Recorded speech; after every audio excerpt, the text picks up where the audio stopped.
Hey, back in my kitchen again. No cleaner than it was last time. I clean it probably 4 times a day these days. But we're going to do a knotweed pie.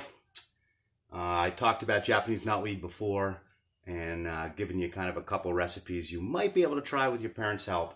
Knotweed's really easy to identify, as we talked about. It's on just about every lowland watershed that you can possibly imagine.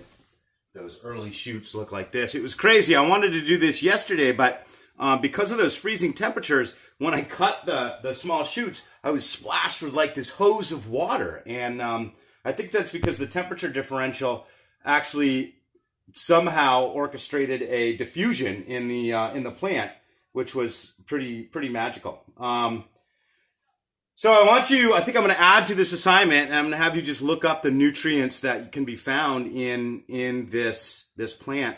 In fact, it is used alternatively to treat viral infections. Yes, that includes the coronavirus, but also things like Lyme disease, things like that. It's known to lower blood pressure. And although it's a nasty, nasty plant that really has wreaked havoc on Vermont waterways, it also does have some benefits.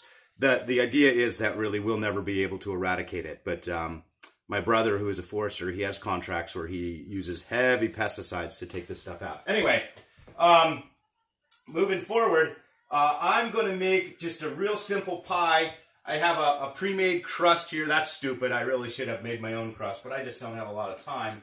And I'm going to do a variation of what you probably would recognize as strawberry rhubarb pie. So strawberry rhubarb pie is like a staple of Vermont early summer. Not everybody has rhubarb, or they just want to experiment with the knotweed, and that's kind of what we're doing today. I actually do have rhubarb, and I make a strawberry rhubarb pie, or a couple of them every week. Here's one right now that I have for breakfast with my coffee. So that and a slice of cheddar cheese, and man, a Vermonter's ready to go. So we're going to do one out of knotweed here. It's super not complicated at all. I will mention that you can do this without a crust, and that's called a compote. Really, that's something that people made a lot. It's like a pie filling without actually being in the crust. And I promise you this is tasty. The knotweed itself kind of it's got a sweet, maybe a little more of a vegetable-y flavor than, say, your traditional rhubarb, but it's not bad tasting. As it grows up, it becomes bad tasting. You know, I was told, and I may have mentioned this in another video, but I was told that knotweed was oftentimes brought here by soldiers in both World War II, Korea, and the Vietnam War, because it reminded them of the South Pacific or the Japanese fronts and or the Vietnamese front, and that it was brought in as an homage to their fallen soldiers. I don't really know if there's anything to that, but it's kind of an interesting sidebar. So I have a whole bunch of strawberries. Yes, I did go to the grocery store to get them. My wife does have strawberries in her greenhouse, but I don't dare take those. So I use proper PPE, so I don't know how much you folks are going to the store, and I'm not encouraging you to do something that your family's not comfortable with, but I use a face mask and gloves. Maybe it's overkill, maybe it's underkill, I don't know. But it doesn't hurt me to do it. So I'm putting all these diced strawberries in this one pot here.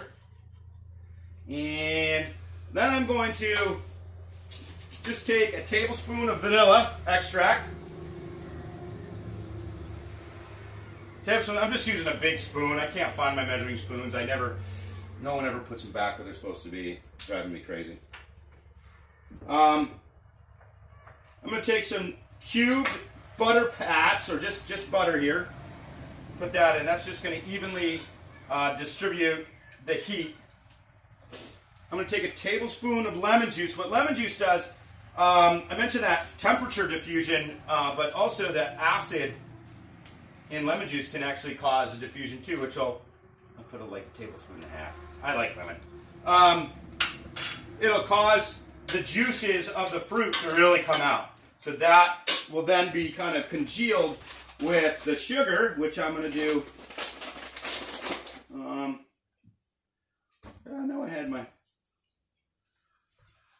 There it is. I'm going to put a whole cup of white sugar in here. 1, 2, very sugary. And then I'm going to do tapioca. Tapioca is like what it does is it gels the mixture. So we're going to mix a little tapioca in there, another tablespoon of that. And we're going to mix that up and get this really nice strawberry mixture. The juices from the strawberries are going to start coming to the surface here. There we go. Like that. And now I'm going to actually take my knife and dice up this knotweed into real small little... Lefty, come on, get out. You go outside.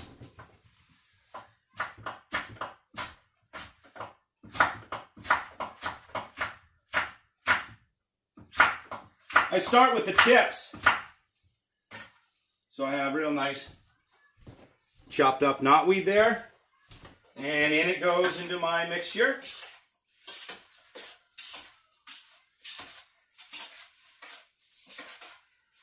Looks good, looks good. Add the rest. I might leave the butts of the knotweed because they do get tough pretty quick. They get super fibrous as they get older. And pretty much they're no longer palatable. I don't remember the first time I saw knotweed. I could tell you that as a fisherman, I can remember a time when some of those lowland brooks and rivers that hold larger trout, maybe not in numbers, but hold larger trout, I can remember when the banks were not knotweed and they were elderberry, alder, and things like that. And now the knotweed has really taken that over. That's it's extremely frustrating. But there really is no clear way as to how to take care of that. Okay, I have how to get rid of it. But this is at least a way to use it. One of the many ways to use it. I'm going to do about half a tablespoon of cinnamon. Put that to the side. Mix that up. And then I think I'll just take like a little bit of flour. About half a cup of flour. And I'm going to mix that in. All that's doing is thickening up the pie filling. All right, so strawberries and knotweed in there. It's going to be tasty. It's going to be sweet. All I do is put it in my pie. It really does look like a strawberry rhubarb.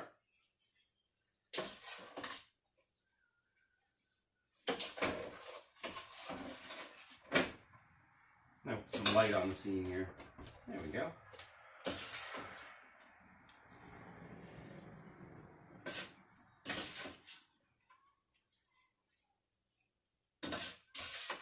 And I'll pop that in the oven. Well, that was quick.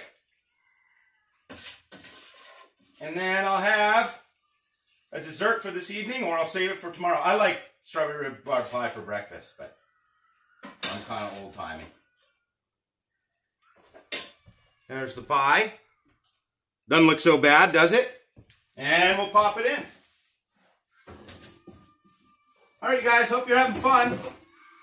I know I am. See you.